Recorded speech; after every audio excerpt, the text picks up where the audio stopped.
Let's first briefly review the property of light. Light, or electromagnetic radiation, has dual properties. It can be treated either as a wave, as described by James Maxwell, or as a particle, according to Albert Einstein. This is called particle-wave duality. When electromagnetic radiation interacts with electrons of a matter, three possible outcomes can occur. First, if the energy of the radiation does not match the delta E that separates the electron in the ground state from the excited state, no absorption will occur. The radiation simply passes through the matter, and nothing happens. Second, if the energy of the radiation matches the delta E that separates the electron in the ground state from the excited state, absorption occurs, and the electrons are promoted to the excited state. Because atoms and molecules are too small to be seen by the human eye, researchers rely on scientific instruments such as UV, visible spectroscopy, fluorescence spectroscopy, atomic absorption spectroscopy, CD spectroscopy, NMR, and EPR to analyze them and obtain useful information. All these instruments are based on absorption of electromagnetic radiation by atoms or molecules. Here, electromagnetic radiation is best treated as a stream of photons, each with a defined energy. The third possibility is diffraction and rotation. Here, radiation is being diffracted rather than absorbed. X-ray diffraction and optical rotatory dispersion, or ORD, are in this category. In this case, electromagnetic radiation is best treated as a wave. In this movie clip, we will focus on various relaxation pathways in fluorescence spectroscopy using analogy. In this diagram, John is seen in his normal, happy, or ground state. If someone yells at him in Thai, a language he does not understand, he will remain in his normal happy state.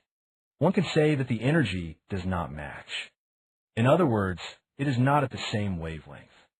However, if someone yells at him in English, his native language, he will absorb what is said to him and become angry or excited. Of course, once John is in the angry state, he will not remain angry forever, because there are several ways in which he can release his anger and return to his normal state. One way to relax and return to the ground state is to yell back at that person, which is analogous to emission. Two types of emission exist, fluorescence and phosphorescence, depending on the type of excited state involved. The second way in which John can release his anger is stretching, jumping, and moving around.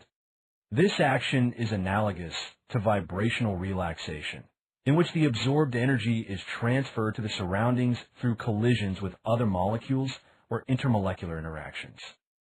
The third way for John to relax is that he transfers his anger to a family member rather than to an outsider. For example, from S1 to S0. The fourth way for John to relax is by transferring his anger to someone outside his family, such as a stranger. This pathway is analogous to external conversion, a process where an excited molecule transfers its electronic energy to another molecule, usually the solvent, through collisions. As a consequence of this transfer, the temperature of the solvent increases slightly. Each of these relaxation pathways differs in speed, magnitude of energy transfer, and dependence on the environment. First is the speed. Vibrational relaxation is relatively rapid, whereas emission occurs at a much slower rate. Second is the amount of energy transfer. Emission releases a large amount of energy in a single step, whereas vibrational relaxation releases small amounts of energy through a series of steps. Third is the dependency on the environment. Vibrational relaxation and internal conversion are intramolecular processes where absorbed energy is transferred to nearby molecules within the same electronic state. External conversion, on the other hand, is an intermolecular process and is affected by the surrounding environment, such as solvent molecules through molecular collision. For internal or external conversion to occur, the energy levels must match. Finally, except for fluorescence and phosphorescence, all other relaxation pathways are non-radiative processes. Now, let us examine the mechanism of these relaxation pathways using energy diagram. Every molecule contains electronic, vibrational, and rotational energy levels associated with it. Electronic energy levels are associated with electron orbits. Vibrational energy levels are associated with the stretching and bending of chemical bonds, and rotational energy levels are associated with the rotation of chemical bonds. According to quantum mechanics, the energy levels possessed by a molecule are quantized. In other words, only discrete, well-defined energy levels or orbits are permitted, and nothing is allowed between these energy levels. For example, the electronic energy associated with electron orbitals can exist as S0, the ground state, S1, the first excited state, S2, the second excited state, and so on. For each electronic energy level, there are several vibrational energy levels associated with it. And each vibrational energy level also contains multiple associated rotational energy levels. However, because the energy difference between each rotational level is so small, it will be ignored in this diagram. Let us examine the mechanism of vibrational relaxation first, and subsequently add the other relaxation pathways to it. Under normal conditions, electrons occupy the electronic ground state, S0, as it is the lowest energy and most stable state.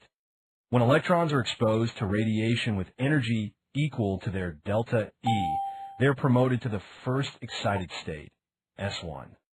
Here, the excited electrons can either return to the ground state electronic energy level S0 by emission of fluorescence light, or descent to a lower vibrational energy level through a series of stepwise energy transfer.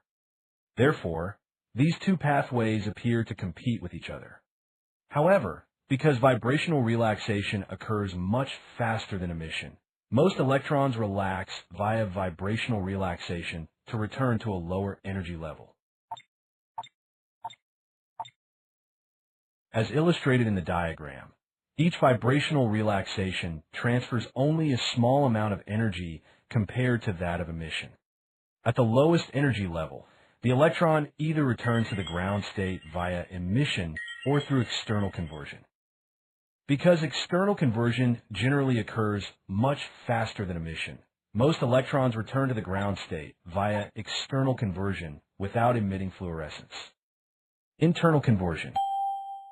After the electron descends to the lowest energy level of S2, if the first excited state S1 is nearby and one of its vibrational levels has the same energy, the electron can undergo a transition from the lowest level of S2 to the third vibrational level of S1.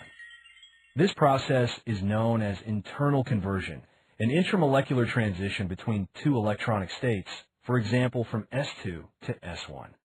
After the transition, the electron continues to descend to lower vibrational energy levels by vibrational relaxation. At the lowest energy level, the electron returns to the ground state by external conversion or emission, depending on which pathway is faster. Intersystem crossing, a process that involves a change in the electron spin state. Intersystem crossing is most efficient when the singlet and triplet states are close in energy and when spin-orbit coupling is significant, particularly in the presence of heavy atoms such as halogens and metal atoms. Upon transition from a singlet to the triplet excited state, the electron undergoes a change in spin state and subsequently descends to a lower energy level by vibrational relaxation. The electron in triplet excited state is long-lived. The lifetime of electron in singlet excited state is in the range nanoseconds, whereas that of the triplet excited state is in the range of microseconds to a few seconds. Therefore, emission of phosphorescence can still occur long after excitation of electron by radiation had stopped.